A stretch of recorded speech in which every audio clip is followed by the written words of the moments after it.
ಇವತ್ತು ನಾನು ಸಪ್ತಗಿರಿ ವಾಸನ ಮಹಿಮೆ ಆದರೆ ತಿರುಮತಿ ತಿಮ್ಮಪ್ಪನ ಮಹಿಮೆಯ ಒಂದು ಚಿಕ್ಕ ಕಥೆಯನ್ನು ಹೇಳೋಕ್ಕೆ ಇಷ್ಟಪಡ್ತೀನಿ. ಆ್ಯಸ್ ಯೂಶ್ವಲ್ ಯಾರು ವಿಡಿಯೋನ ಸ್ಕಿಟ್ ಮಾಡಿಬಿಡಿ, ಪೂರ್ತಿ ನೋಡಿ. ಹಾಗೆ ಇಷ್ಟ ಆದರೆ ಲೈಕ್ ಮಾಡಿ, ಇಷ್ಟ ಆಗಲಿಲ್ಲ ಅಂದರೆ ಡಿಸ್ಲೈಕ್ ಮಾಡಿ, ಒಂದಷ್ಟು ಜನಕ್ಕೆ ಶೇರ್ ಮಾಡಿ, ಸಬ್ಸ್ಕ್ರೈಬ್ ಮಾಡಿ.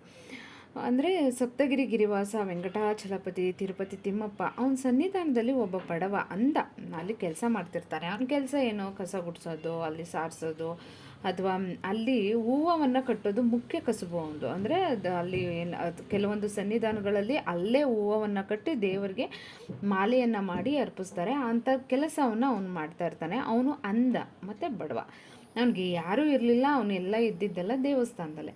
ಹೀಗಿರಬೇಕಾದ್ರೆ ಅವನಿಗೆ ಒಂದೇ ಆಸೆ, ನನ್ನ ಭಕ್ತಿಗೆ ಮೆಚ್ಚಿ ದೇವರು ಕಣ್ಣನ್ನು ದಯಪಾಲಿಸಬೇಕು. ಆ ಕಣ್ಣಿನಿಂದ ನಾನು ಆ ತಿರುಪತಿ ತಿರುಮಲನ ಸಂಪೂರ್ಣವಾದ ಭವ್ಯ ಅಲಂಕಾರವನ್ನು, ಭವ್ಯ ರೂಪವನ್ನು ದರ್ಶನ ಮಾಡಬೇಕು ಅಂತ.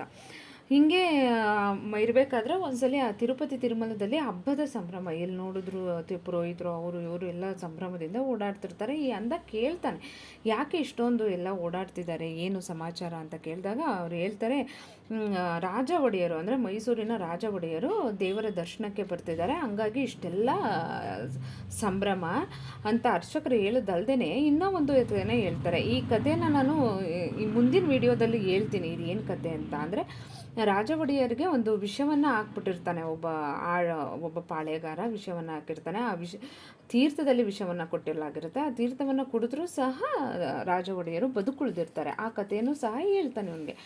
ಆಗ ಈ ಅಂದನಿಗನ್ಸುತ್ತೆ, ಈ ದೇವರು ಸಹ ದುಡ್ಡಿರೋರಿಗೆ, ಈ ದೇವರು ಸಹ ಶ್ರೀಮಂತರಿಗೆ ನಾನು ಅಷ್ಟು ದಿನದಿಂದ ಕೇಳ್ತಾ ಇದ್ದೀನಿ, ನನಗೆ ಒಳ್ಳೇದು ಮಾಡು, ನನ್ನ ಕಣ್ಣು ಕೊಡು, ನನ್ನ ಕಣ್ಣು ಕೊಟ್ಟು ನಾನು ನಿನ್ನ ರೂಪವನ್ನು ದರ್ಶನ ಮಾಡಬೇಕು ಅಂತ. ದೇವ್ರಿಗೆ ಕರುಣೆನೇ ಬಂದಿಲ್ಲ, ನನಗೆ ಕಣ್ಣೇ ಕೊಟ್ಟಿಲ್ಲ. ಅಂಥದ್ರಲ್ಲಿ ರಾಜ, ಅವನು ಶ್ರೀಮಂತ, ಅವನಿಗೆ ಬೇಕಾದಿದೆ, ಅವನು ವಿಷ ಹಾಕಿದ್ರೂ ಸಹ ಬದುಕಿದ್ದಾನೆ ಅಂದರೆ ಇವನು ಸಹ ಪಕ್ಷಪಾತಿ ಅಂತ ಮನಸ್ಸಲ್ಲೇ ಅಂದ್ಕೋತಾ ಇರ್ತಾನೆ. ಹಾಗೆ ಒಂದು ಪಂಥವನ್ನು ಕಟ್ತಾನೆ. ಸರಿಯಪ್ಪ, ನೀನು ನಿಜ ಇಲ್ಲ, ಆ ಥರ ದೇವರಲ್ಲ, ಬಡವ್ರಿಗೆ ಶ್ರೀಮಂತರಿಗೆ ಅಲ್ಲ, ಅವನು ಒಬ್ಬನೇ ದೇವರು, ಎಲ್ರಿಗೂ ಸಮ ಅಂತ ಅನಿಸಿದ್ರೆ ನೀನು ನನಗೆ ಕಣ್ಣು ಬರೆಸ್ಬೇಕು ಅಂತಂದರೆ ನಾನು ನಿನ್ನನ್ನು ಒಪ್ಕೋತೀನಿ. ಇಲ್ಲದೇ ಇದ್ದರೆ ನೀನು ಬಡವ್ರಿಗೆ ಶ್ರೀಮಂತರಿಗೆ ಅಂತ ಮುಖ ನೋಡಿ ಮಣೆ ಆಗ್ತೀಯ ಅಂತ ಅಂದ್ಕೊಂಡ್ಬಿಡ್ತೀನಿ ಅಂತ ಹೇಳಿ ಒಂದು ಪಂಥವನ್ನು ಕಟ್ತಾನೆ. ನಾಳೆ ಎಲ್ಲ ರಾಜ ಪರಿವಾರದವರು ದರ್ಶನಕ್ಕೆ, ದೇವರ ದರ್ಶನಕ್ಕೆ ಬರಬೇಕು. ಎಲ್ಲರೂ ಪುರೋಹಿತರು ಗಡಿಬಿಡಿಯಿಂದ ಪೂಜೆ ಮಾಡ್ತಿರ್ಬೇಕಾದ್ರೆ ಮತ್ತೆ ಯೋಚನೆ ಮಾಡ್ತಾನೆ ಈ ಅಂದ, ಹೌದು ನಾನು ತಪ್ಪು ಮಾತಾಡಿದ್ದು, ದೇವರೆಲ್ಲಿ ನಾವೆಲ್ಲಿ, ದೇವರೇ ಕ್ಷಮಿಸ್ಬಿಡು, ನಾನು ಇಷ್ಟದಂತ ನನ್ನ ತಲೆ ಒಳಗಡೆ ಏನೇನು ಯೋಚನೆಗಳೆಲ್ಲ ಬಂತು ಅದನ್ನು ಕ್ಷಮಿಸ್ಬಿಡು, ದಯವಿಟ್ಟು ಏನೋ ಬಡವ ತಿಳುವಳಿಕೆ ಇಲ್ಲದೆ ಇರೋನು ಮಾತಾಡಿದ್ದೀನಿ ಅಂದ್ಕೊಂಡು ನನ್ನ ತಪ್ಪನ್ನು ಕ್ಷಮಿಸು,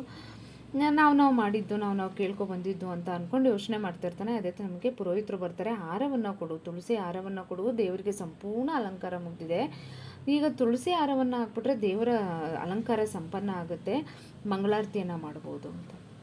ಆ ಕುರುಡ ತಕ್ಷಣಕ್ಕೆ ಕತ್ತನ್ನು ಎತ್ತಿ ನೋಡ್ತಾನೆ. ಎತ್ತಿ ನೋಡಿದಾಗ ಅಲ್ಲಿ ಮಬ್ಬಾಗಿ ತಿರುಪತಿ ತಿರುಮಲನ ದರ್ಶನ ಆಗುತ್ತೆ ಅವನಿಗೆ. ಅವ್ನು ಕೇಳ್ತಾನೆ ಪುರೋಹಿತರನ್ನ, ಏನದು ಅಲ್ಲಿ ಕಾಣಿಸ್ತಾ ಇರೋದು ಅಂತ.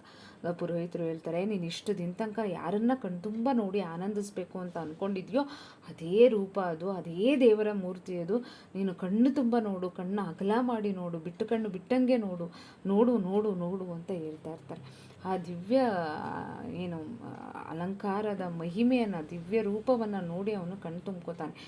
ಆಗ ಅವನಿಗೆ ಒಂದು ಅನಿಸುತ್ತೆ, ಹೌದು, ಅವನಿಗೆ ಬಲದ ಕಣ್ಣು ಸ್ವಲ್ಪ ಮಬ್ಬಾಗಿ ಕಾಣಿಸ್ತಾ ಇರುತ್ತೆ, ಎರಡೂ ಕಣ್ಣು ಕಾಣಿಸಿರಲ್ಲ. ಆಗ ಅವನು ಯೋಚನೆ ಮಾಡ್ತಾನೆ ಅಂತಂದರೆ, ಇದಕ್ಕೆಲ್ಲ ಕಾರಣ ರಾಜ ಒಡೆಯರು. ಅಂದರೆ ಅವರು ತಿರುಮಲನ ಸನ್ನಿಧಾನಕ್ಕೆ, ಅವ್ರ ಪರಿವಾರದವರು ತಿರುಮಲನ ಸನ್ನಿಧಾನಕ್ಕೆ ಬರ್ತಾರೆ ಅಂತ ಗೊತ್ತಾದ ತಕ್ಷಣಕ್ಕೆ ನನ್ನಲ್ಲಿದ್ದಂಥ ಒಂದು ಏನು ಅಸೂಯೆ, ಅವ್ರಿಗಾಗಿದ್ದು ನನಗೆ ಯಾಕೆ ಆಗಲಿಲ್ಲ, ನಾನು ಇನ್ನೂ ಹಿಂಗೆ ಇದ್ದೀನಿ, ಅವ್ರು ಮಾತ್ರ ಸಾವಿನಿಂದ ಪಾರಾದರು, ಯಾಕೆ ನಾವು ಬಡವರು ಅಂತಾನ, ಈ ರೀತಿ ಎಲ್ಲ ಯೋಚನೆಗಳು ಅವನ ತಲೆ ಒಳಗಡೆ ಬಂದಿದ್ದು. ಇದಕ್ಕೆಲ್ಲ ಕಾರಣ ಯಾರು? ರಾಜ ಒಡೆಯರು.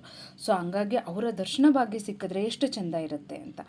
ಆಗ ಅಲ್ಲೇ ಇದ್ದಂಥ ಪುರೋಹಿತರ ವರ್ಗ ರಾಜ ಪರಿವಾರದವ್ರಿಗೆ ಆ ವಿಷಯವನ್ನು ತಿಳಿಸಿ ಕೊನೆಗೆ ಮೈಸೂರು ಅರಮನೆಗೂ ಸಹ ಈ ಅಂದ ಹೋಗಿ ಅಲ್ಲಿ ಒಡೆಯರ ಹತ್ರ ತನ್ನ ಎಲ್ಲ ಅಳಲನ್ನು ನಿವೇದನೆ ಮಾಡಿಕೊಂಡಾಗ ಅವರು ಹೇಳ್ತಾರೆ, ಅಲ್ಲೇ ಇದ್ದಂಥ ಒಬ್ಬ ಪಂಡಿತರ ಹತ್ರ ಅವ್ರಿಗೆ ಕಣ್ಣಿಗೆ ವಿಶೇಷವಾದ ಚಿಕಿತ್ಸೆಯನ್ನು ಕೊಡಿಸಿ ಕೊನೆಗೆ ಅವರ ಎರಡೂ ಕಣ್ಣುಗಳು ತುಂಬ ಚೆನ್ನಾಗಿ ಕಾಣೋ ರೀತಿ ಆಗಿ ಅಲ್ಲಿಂದ ಚಿಕಿತ್ಸೆಯನ್ನು ಪಡ್ಕೊಂಡು ತದನಂತರ ತಿರುಮಲಾಗೆ ಬಂದು ತಿರುಮಲಾದಲ್ಲಿ ಎಲ್ಲ ಎಲ್ಲ ಅಂದರೆ ತಿರುಮಲದಲ್ಲ ಇದ್ದಂಥ ಎಲ್ಲ ಪರಿವಾರದವರ ಜೊತೆ ಮಾತಾಡಿ ರಾಜ ಒಡೆಯರ ವ್ಯಕ್ತಿತ್ವದ ಬಗ್ಗೆ ಅಲ್ಲಿ ಮಾತಾಡುವಂಥದ್ದು. ಹೀಗೆ ಮೈಸೂರು ಒಡೆಯರ ಕಾರಣದಿಂದಾಗಿ ತಿರುಮಲದ ತಿರುಪತಿಯಲ್ಲಿ ಕೆಲಸ ಮಾಡ್ತಾ ಇದ್ದಂಥ ಅಂದನಿಗೆ ಕಣ್ಣು ಬಂತು ಅಂತ ಹೇಳಲಾಗುತ್ತೆ. ಈ ವಿಡಿಯೋ ಇಷ್ಟ ಆದರೆ ಲೈಕ್ ಮಾಡಿ, ಸಬ್ಸ್ಕ್ರೈಬ್ ಮಾಡಿ. Thank you.